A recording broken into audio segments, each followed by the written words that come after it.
우리가 일치라는 말을 사전을 찾아보니까 이렇게 써 있더라고요. 서로 꼭 맞다. 아마 하나님께서 다윗을 보니까 내 마음에 합한 자 이랬을 때 쓸 수 있는 단어가 아마 일치라는 단어일 겁니다. 하나님의 일치, 하나님이 우리에 대한 생각과 또 우리가 하나님에 대한 그런 믿음, 생각들이 일치가 된다면 그거야말로 에녹처럼 하나님과 동행하는 한 걸음 한 걸음이 기쁘고 즐거운 그런 신앙생활일 텐데, 이게 안 맞으면 인생도 힘들 뿐만 아니라 신앙생활이 행복하질 못하다는 거죠. 오늘 본문에는 두 가지 뜻이 담겨져 있습니다. 하나님께서 우리를 향한 하나님의 계획, 하나님의 뜻, 그것 때문에 구원받은 우리는, 그 하나님은 우리를 왜 구원하셨지? 그래서 하나님이 나를 향한 그 하나님의 의도는 뭔가, 이렇게 그 의도를 알아야 되는, 하나님의 뜻을 알아야 된다, 이렇게 두 가지를 말씀하고 있습니다. 오늘 이 말씀을 보면서 우리는 하나님께서 우리를 구원해 주셨기 때문에 구원해 주신 은혜에는 늘 감사하는, 그 은혜를 기억하는 삶을 살아야 되고, 또 구원받은 우리는 하나님이 내게 의도하신 바를, 뜻을 이루는 삶을 살아야 되는데, 오늘 말씀을 통해서 우리의 삶을 다시 한번 되돌아보는, 그리고 또 결단하는 복된 시간이 될 수 있기를 주의 이름으로 축복합니다. 먼저 첫 번째로 우리가 볼 수 있는 게 11절을 한번 읽어볼까요? 모든 일은 그의 뜻대로, 그의 뜻의 결정대로 일하시는 이의 계획을 따라 우리가 예정을 입어 그 안에서 기업이 되었으니, 모든 일은 하나님의 온갖 일, 온갖 하나님의 계획, 그런 걸 얘기하는데 그의 뜻에 결정대로 됐다는 거예요. 그의 뜻에. 그러니까 하나님의 의도, 하나님의 의향, 하나님의 계획을 하나님이 딱 결정하셨다는 거예요. 그 결정하신 것을 하나님이 방관하는 게 아니라 그 결정하신 것을 이루려고 일하시는 하나님이라는 거예요. 그래서 여기서 일한다는 말의 의미가 뭐냐면, 하나님께서 힘써 일하다, 애쓰다, 또 성취하다, 이런 뜻입니다.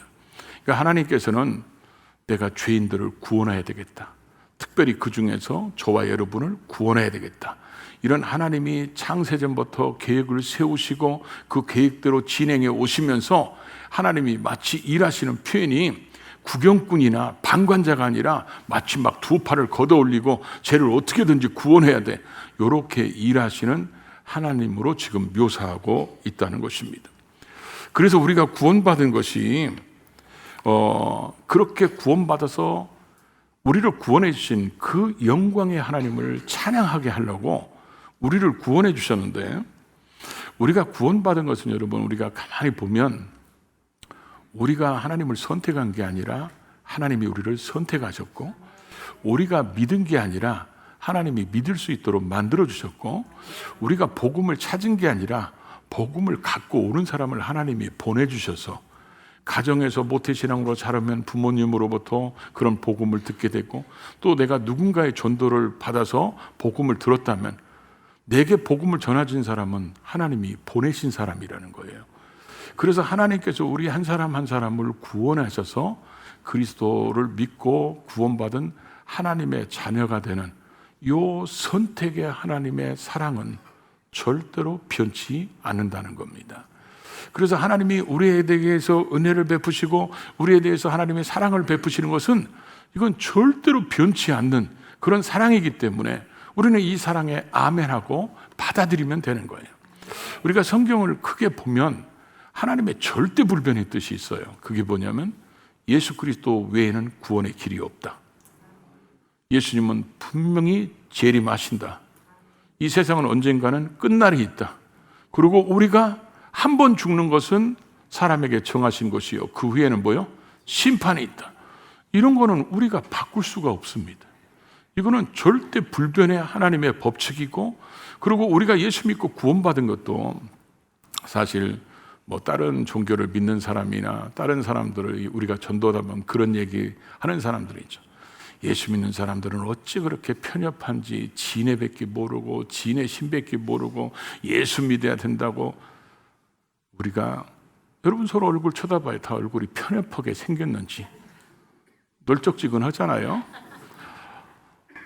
우리는 다 편협해서 그런 게 아니라 성경에 하나님께서 성경을 딱 써놨는데 아무 종교든지 믿어서 아무 것이나 다 하나 믿어서 구원받을 수 있다 이렇게 써놨으면 우리는 그들에게 그런 걸로 부딪힐 필요도 없어요. 근데 성경에 주님이 딱 못 박아놨어요. 내가 길이요 진리요 생명이니 나로 말미암지 않고는 아버지께 올 자가 없다. 그러니까 예수님이 길이라는 거예요. 진리라는 거예요. 생명이라는 거예요. 그런 예수님을 통하지 않고는 아버지께 올 수 있는 사람이 단 한 사람도 없다는 겁니다. 하나님과 우리 사이에 죄 문제를 해결할 수 있는 중보자는 디모데전서 2장 5절에 보니까 오직 예수 한 분밖에 없다. 이렇게 성경은 분명하게 못 박아놨는데, 그래서 우리가 이걸 바꿔서 뭐 다른 거 믿어도 구원받고, 이건 하나님의 절대 불변의 원칙이기 때문에 바꿀 수가 없어요. 그리고 뭐 죽은 후에 다시 기회가 있다? 성경에도 없어요. 우리는 성경에서 그렇게 절대 불변의 원칙은 바뀌지 않습니다. 바꾸려고 해서도 안 되고 바꾸려고 생각하는 그 자체도 어리석은 것입니다. 이걸 축소해서 우리 한 사람의 구원도 하나님이 계획하셨어요.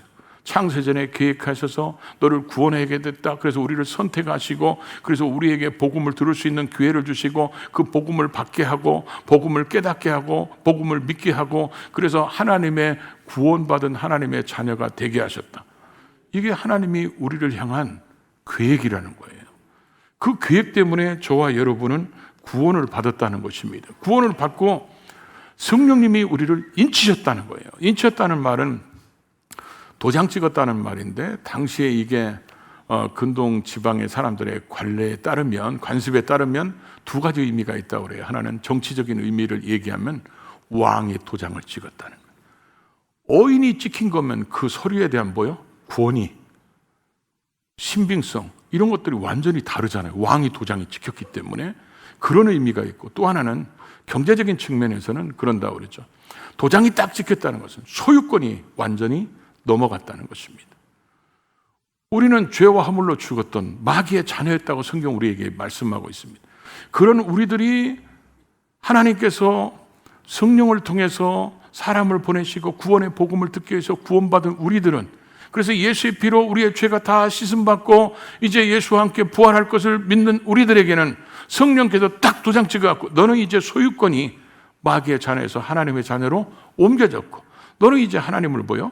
아버지라고 부를 수 있는 그런 놀라운 특권을 하나님께서 우리에게 허락하셨다는 거죠.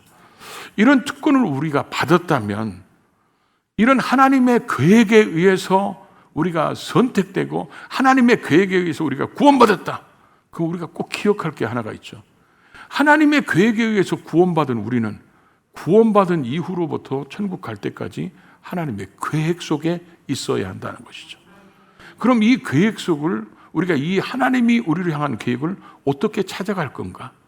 그걸 오늘 바울은 이 에베소 교인들한테 편지를 보내면서 에베소 교인들이 이런 구원받은 우리를 향한 하나님의 계획이 뭔지, 왜 구원해 주셨는지, 우리가 구원받은 우리가 어떻게 살기를 원하시는지 그걸 알기를 원한다고 바울이 기도를 통해서 오늘 성경에 말씀한 것이 쭉 나오는데, 그 중에 오늘 우리가 17절하고 19절 말씀을 우리가 읽었습니다.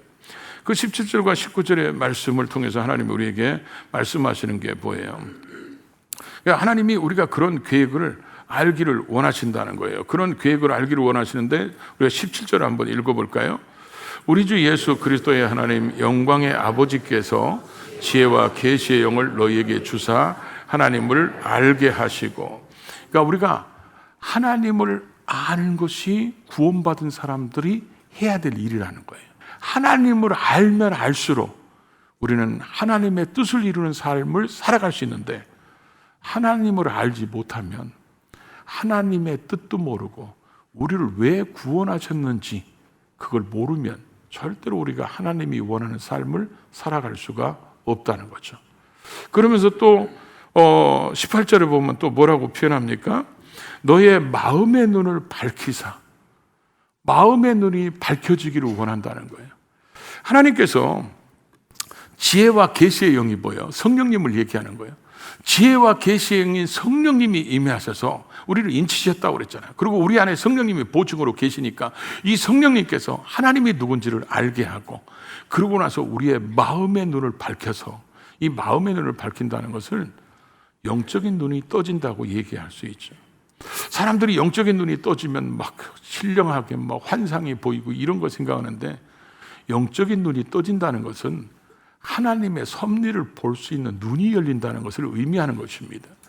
그래서 우리가 시편 105편 17절에도 그런 표현이 나오죠. 사람의 눈으로 볼 때, 우리는 다 육신의 눈이 있잖아요. 사람의 눈으로 볼 때 요셉이 종으로 팔렸어. 이건 눈을 가진 사람은 다 볼 수 있어요. 그런데 한 사람을 하나님이 먼저 보내셨다. 이거는 하나님의 섭리입니다. 이 섭리를 볼 수 있는 눈이 있어야 된다는, 똑같은 사건인데도 그걸 보는 눈이 다르잖아요. 그런 것처럼 하나님께서 우리에게 성령을 통해서 우리에게 하나님을 알게 하고, 하나님이 알면 알수록 우리의 마음 눈이 떠지고 영의 눈이 열려서 어떤 사건을 보더라도 육신적인 눈으로 볼 때는 이렇게 된 건데, 하나님의 관점에서 보면 왜 하나님이 저렇게 하셨을까? 저기에는 하나님이 의도하신 바가 뭘까? 하나님이 어떤 목적이 있어서 저렇게 하셨을까? 이런 생각이 이제 열리기 시작한다는 거예요. 그러면 우리에게 세 가지가 따라온다는 것입니다. 그 세 가지를 오늘 또 뭐라고 얘기합니까? 그의 부르심의 소망이 무엇인가를 알게 된다는 거예요. 부르심 여기만 써놓은 게 아니라 부르심의 소망이라고 이렇게 써놨어요. 그래서 이 부르심의 소망을 우리가 이스라엘 백성들을 보면 우리가 좀 이해가 될 것 같아요. 이스라엘 백성들이 애굽에서 하나님이 불러내셨어요. 죄악 세상에서 부르셨어. 근데 죄악 세상에서 부르셔서 하나님이 광야에서 죽게 하시려고 부른 게 아니잖아요. 하나님은 그들을 부르신 목적이 뭐예요? 젖과 꿀이 흐르는 가나안 땅에서 살게 하시고 가나안 땅을 주시려고 부르셨잖아요. 그러면 하나님이 우리를 왜 부르셨어? 그 하나님이 우리를 부르신 하나님의 소망이 뭐야? 그래서 우리에게 젖과 꿀이 흐르는 가나안 땅을 주시려고 부르셨어. 그럼 그것을 믿으면 광야에서 힘들고 어려울지라도, 적이 아무리 강해 보일지라도 하나님이 우리에게 주시는 땅이라면, 부르심의 소망을 한다면 믿음으로 가야 되는데, 그 믿음으로 가지 않은 1세대는 그래서 광야에서 다 죽고, 부르심의 소망을 확실하게 고백했던 이 요수와 갈렙은 가나안 땅에 들어가게 됐다는 거죠. 오늘 하나님이 구원받은 우리가 왜 하나님이 나를 부르셨지? 이 부르심의 소망을 찾지 않으면 우리는 1세대처럼 살아갈 수 있다는 거죠. 그냥 구원은 받았는데 구원받은 이후의 삶이 늘 하나님과 상관없이 따로 살아가는 그런 삶이 되기 쉽다는 거죠. 그래서 하나님이 나를 왜 부르셨지? 그 부르심의 소망이 뭘까? 이걸 알기를 원한다는 거예요. 그러고 나서 또 하나는 우리에게 뭘 말씀합니까? 그렇게 눈이 떠지면 하나님께서 그 기업의 영광의 풍성함을 우리가 알기를 원하신다는 거예요. 하나님께서 이스라엘 백성들을 이끌어내셔서 가나안 땅을 주시려고 거기에서 살기를 하나님께서 원하셔서 부르셨잖아요. 우리가 예수 믿고 구원받으면 하나님께서 우리에게 주시려고 준비해 놓으신 복이 있어요. 그게 분복입니다. 그러니까 하나님을 알면 알수록, 그분의 부르심의 소망을 알면 알수록 우리에게 주신 그 기업의 풍성함이 무엇인지를 알게 돼서 그 분복을 누리는 신앙이 된다는 거예요. 이 분복이 뭔가를 아니면 우리에게 나타나는 신앙의 특징이 뭐냐? 순종하는 거예요. 하나님께서 내게 그런 분복을 주셨다면 내가 순종해야지. 그래서 그 분복을 누려야지. 이렇게 순종하는 삶을 살아가는데 불순종한 자들이 누리지 못했잖아요. 이스라엘 백성들을 보면. 그러니까 순종하는 삶을 살게 되고, 또 하나가 우리가 알아야 되는 게 뭐예요? 우리에게 베푸신 그 능력이 지극히 크심을 알아야 된다는 겁니다. 하나님께서 우리를 구원하셨을 뿐만 아니라 우리에게 부활의 이제 능력으로 우리에게 함께 하셔서 우리도 부활하실 그런 복을 주신 하나님이, 우리가 주님 앞에 서는 그날까지 우리의 삶 속에, 광야 같은 삶 속에서 수없이 어려움과 역경들이 많을 때, 그때 우리가 하나님의 능력을 체험할 수 있는 기회라는 겁니다.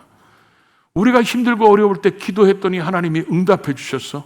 내가 병들어서 기도했을 때 하나님이 치료해 주셨어. 내가 답답해서 하나님 앞에 기도했더니 닫혔던 문들이 열어졌어. 그런 하나님의 능력을 체험하면 체험할수록 우리는 뭐가 됩니까? 기도의 사람이 되는 거예요. 그래서 하나님이 우리에게 그렇게 기도의 사람, 순종의 사람, 그렇게 하나님을 제대로 아는 성령의 사람, 그래서 헌신된 삶을 살아서 하나님이 우리에게 예비된 복을 누리기를 하나님이 원하시기 때문에 에베소서 5장은 우리에게 그럽니다. 주의 뜻이 무엇인지 잘 분별하라. 주의 뜻이 무엇인지 잘 이해해라. 너희를 향한 하나님의 뜻이 뭔지를 늘 찾아서 그걸 두드리고 찾아서 그 뜻을 이루는 삶을 살 때 우리를 구원하신 그 하나님의 목적을 이룰 수 있고 우리를 구원하시기 위해서 준비하신 것들을 우리가 누리게 된다는 것입니다. 그런데 이런 것들을 우리가 찾지 않으면 구원은 받았지만 하나님하고 어쩌면 상관없는 삶을 살아갈 수 있다는 거죠. 우리가 이 땅에 예수 믿고 구원받은 우리가 하나님이 내게 원하시는 그 하나님의 그 구원받은 우리에게 원하시는 것과 내가 그걸 알고 하나님이 내게 그렇게 원하신다면 내가 그렇게 살아야지, 이게 일치될 때 신앙생활이 정말 행복하다는 것을 맛볼 수 있거든요. 그런데 이게 안 맞으면 전혀 행복하지를 못하다는 겁니다. 우리가 술 취하지 말라 이는 방탕한 것이니, 근데 그 술에다가 다른 거 넣어도 되거든요. 세상에 취하지 말라 이는 방탕한 것이니, 쾌락에 취하지 말라 이는 방탕한 것이니, 음란에 취하지 말라 이건 방탕한 것이니, 재물에 취하지 말라 이는 방탕한 것이니 오직 성령의 충만함을 받으라. 그래서 성령 충만해서 시와 찬미와 신령한 노래들로 서로 화답하며 그 찬양으로 하나님께 영광 돌리고 우리에게 되어진 모든 범사의 모든 일들을 그리스도 이름으로 하나님께 감사하는 삶을 하나님 우리에게 살기를 원하신다는 거예요. 그런데 이 하나님의 이 우리를 구원하신 하나님의 뜻을 잘 모르면, 제게 이제 이런 생각을 주셨어요. 아마 여기 50대 이상의 분들은, 특별히 시골에서 살았고 50대 이상에 보신 분들은 아마 대부분 경험해 보셨을 거예요. 저도 어렸을 때 이제 저희 집에 TV를 샀을 때, 흑백 TV죠. 막 이렇게 굉장히 큰 거. 그 샀을 때 이제 동네 애들 다 모여오잖아요. 다 그냥 TV를 보고 언제나 이게 켜지는지. 그래가지고 TV 딱 켜지면 한 사람은 꼭 어디 가 있어야 돼. 어디가 있냐면 안테나 있는 데 가 있어야 돼. 딱 키면 안테나 돌려야 돼. 그 전파를 잡기 위해서. 그래가지고 좌측으로 돌려 우측으로 막 돌려가지고 그러다가 이 화면이 깨져 나오잖아요. 그러다가 그게 딱 맞아서 TV가 나오면 뭐요? 막 박수치고 소리치고 막 그럽니다. 너무 좋아가지고. 라디오를 돌릴 때 채널이 사이클이 안 맞으면 잡음만 나오잖아요. 그런 것처럼 하나님과 우리가 딱 일치가 되면 하나님의 마음이 우리 속에 흘러오고 하나님의 뜻이 우리에게 흘러와가지고 그분이 원하시는 것을 알기 때문에 그분의 뜻을 알아서 그분이 원하시는 삶을 살아드리는데, 이게 하나님하고 우리하고 주파수가 안 맞고 사이클이 안 맞아가지고 잡음이 들려가지고 하나님의 뜻과 상관없이 내가 그냥 살아가는 거예요. 그러다 보니까 육신적으로는 조금 재밌게 살지 모르죠. 세상에 빠져 있으니까. 근데 하나님과의 관계 속에서 에녹처럼 우리는 늘 찬송 부르잖아요. 한 걸음 한 걸음 주와 같이 길 가는 것. 그게 얼마나 기쁜 일인지. 그런데 그걸 모르는 사람들이 얼마나 많냐는 거예요. 저는 모태신앙으로 자라서요, 신앙생활이 행복하다는 것을 전혀 모르는 사람입니다. 그냥 어렸을 때부터 교회 다니면 사람들이 교회 가면 꼭 뭐 먹을 거 주잖아요. 그러니까 먹을 거 주고 집사님들이나 권사님들이 뭐 챙겨주고 그러니까 교회 가서 있는 게 재밌어. 예배 드리는 것도 재밌고 뭐든지 다 재밌어. 근데 그게 행복하다는 것은 모르고 자랐죠. 그러고 나서 제가 주님을 떠나서 6년 반 방황하다가, 방황할 때 그렇다 해서 제가 맨날 술만 먹고 노는 게 아니라 무지하게 노력했어요. 근데 주님을 떠나서 한 거기 때문에 방황이라고 표현하는 거지. 근데 제가 그러다가 주님 다시 만나고 성령 충만받고 하나님이 저에게 사명의 길을 딱 깨닫게 하셔서 가게 하시면서 이제 가라. 내가 너를 돕는 자를 보내겠다. 이렇게 말씀하셨는데 그때 하나님이 저에게 깨닫게 하신 게 하나 있었어요. 그게 뭐였냐면, 여러분이 탈선한 열차 보셨어요? 탈선한 열차를 내가 지금 끌고 있는데 아무리 힘써도 이 열차가 움직이질 않는 거예요. 아무리 힘써도 고생만 직사게 하고 힘은 힘대로 들고 아무것도 되는 일이 없는 거예요. 그런데 하나님께서 탈선한 열차를 딱 들으셔서 궤도에 딱 올려놓으시더니 타라. 그래서 제가 탔어요. 그랬더니 주님이 앞에서 선장되시고 차장되시고 주님이 뒤에서 또 밀어주시고, 그러니까 내일 위에 싹 달리는데요. 그때 내가 복음성가를 불렀잖아요. 이거 왜 이리 잘 나가는 걸까? 그때처럼 제가 행복한 적이 없었어요. 이게 하나님이 나를 향한 계획을 찾아서 그 계획대로 살아가는 게 이렇게 행복한지를 그때 처음 아는 거예요. 신앙생활이 이렇게 기쁘고 행복하다는 것을. 나는 그래서 바울 사도가 하나님께서 그 소아시아로 가려고 하는데 안 돼, 그쪽으로 가면 안 돼, 방향을 꺾어서 그 마케도니아의 제일 큰 빌립보 성에 가서 복음 전하다가 귀신 들린 여자 귀신 쫓아낸 것 때문에 엄청 맞았잖아요. 가로치고 돼지게 맞았어요. 그리고 착고에 채워져가지고 빌립보 그 지하 3층에 갇혀 있을 때 거기서 밤에 찬송하고 기도합니다. 그 찬송하고 기도하는 것이요, 후회하기 때문에 그런 게 아니에요. 신세 타령하는 게 아닙니다. 자기 같은 사람들이 나를 위해서 십자가에 피 흘려 죽으시고 우리를 구원하시고 부활하신 그 예수님 때문에 나를 위해서 죽으신 그분을 위해서 내가 복음 전하다가 이렇게 매맞았어도, 이렇게 착고에 처해 있어도, 이렇게 감옥에 갇혀 있어도 그런 일을 할 수 있다는 이 자체가 너무 행복하니까 그 밤에 거기서 찬송하고 기도하잖아요. 우리가 하나님과의 관계가 잘 되면요, 환경하고는 상관없어요. 환경이 어려워도 거기서 찬양할 수 있고 거기서 기뻐할 수 있고 거기서 행복을 맛볼 수 있는데 하나님과 이게 사이클이 안 맞는 거예요. 그러니까 일치가 안 되니까 하나님은 하나님대로 우리에게 이렇게 살기를 원하는데 우리는 우리의 생각대로 왜 하나님은 이렇게 안 해주냐고 하나님 앞에 원망하고 불평하는, 어쩌면 그렇게 1세대를 닮았는지 모르겠어요. 물론 아멘하고 싶지는 않으시겠죠. 우리에게 주어진 인생이 2번 있는 게 아니잖아요. 인생은 연습이 없는데 하나님께서 예수 그리스도의 그 핏값으로 구원할 정도로 가치 있는 우리들인데, 구원받은 우리가 구원 이후로 하나님의 계획, 그 뜻을 알지를 않고 그냥 내 마음대로 살아간다면 얼마나 어리석은 삶이냐는 거예요. 그래서 바울이 기도를 하는 거예요. 에베소 교인들 뿐만 아니라 이 말씀을 듣는 모든 사람들이 하나님께서 하나님이 어떤 분인지를 알기를 원하고, 그런 하나님이 어떻게 일하시는지 그 영의 눈이 떠지게 하고, 그래서 하나님이 우리에게 주시고자 하는 것이 부르심의 소망이 뭔지, 그 풍성한 영광의 기업이 뭔지, 또 우리에게 그런 하나님의 크신 능력이 뭔지를 알게 하셔서 우리의 삶이 하나님과 관계 속에서 행복한 삶을 살기를 원하시는 것이 하나님의 뜻이라는 겁니다. 그러면 이렇게 서로 물어보는 게 좋겠죠? 하나님 안에서 행복하십니까? 이렇게 한번 물어보세요.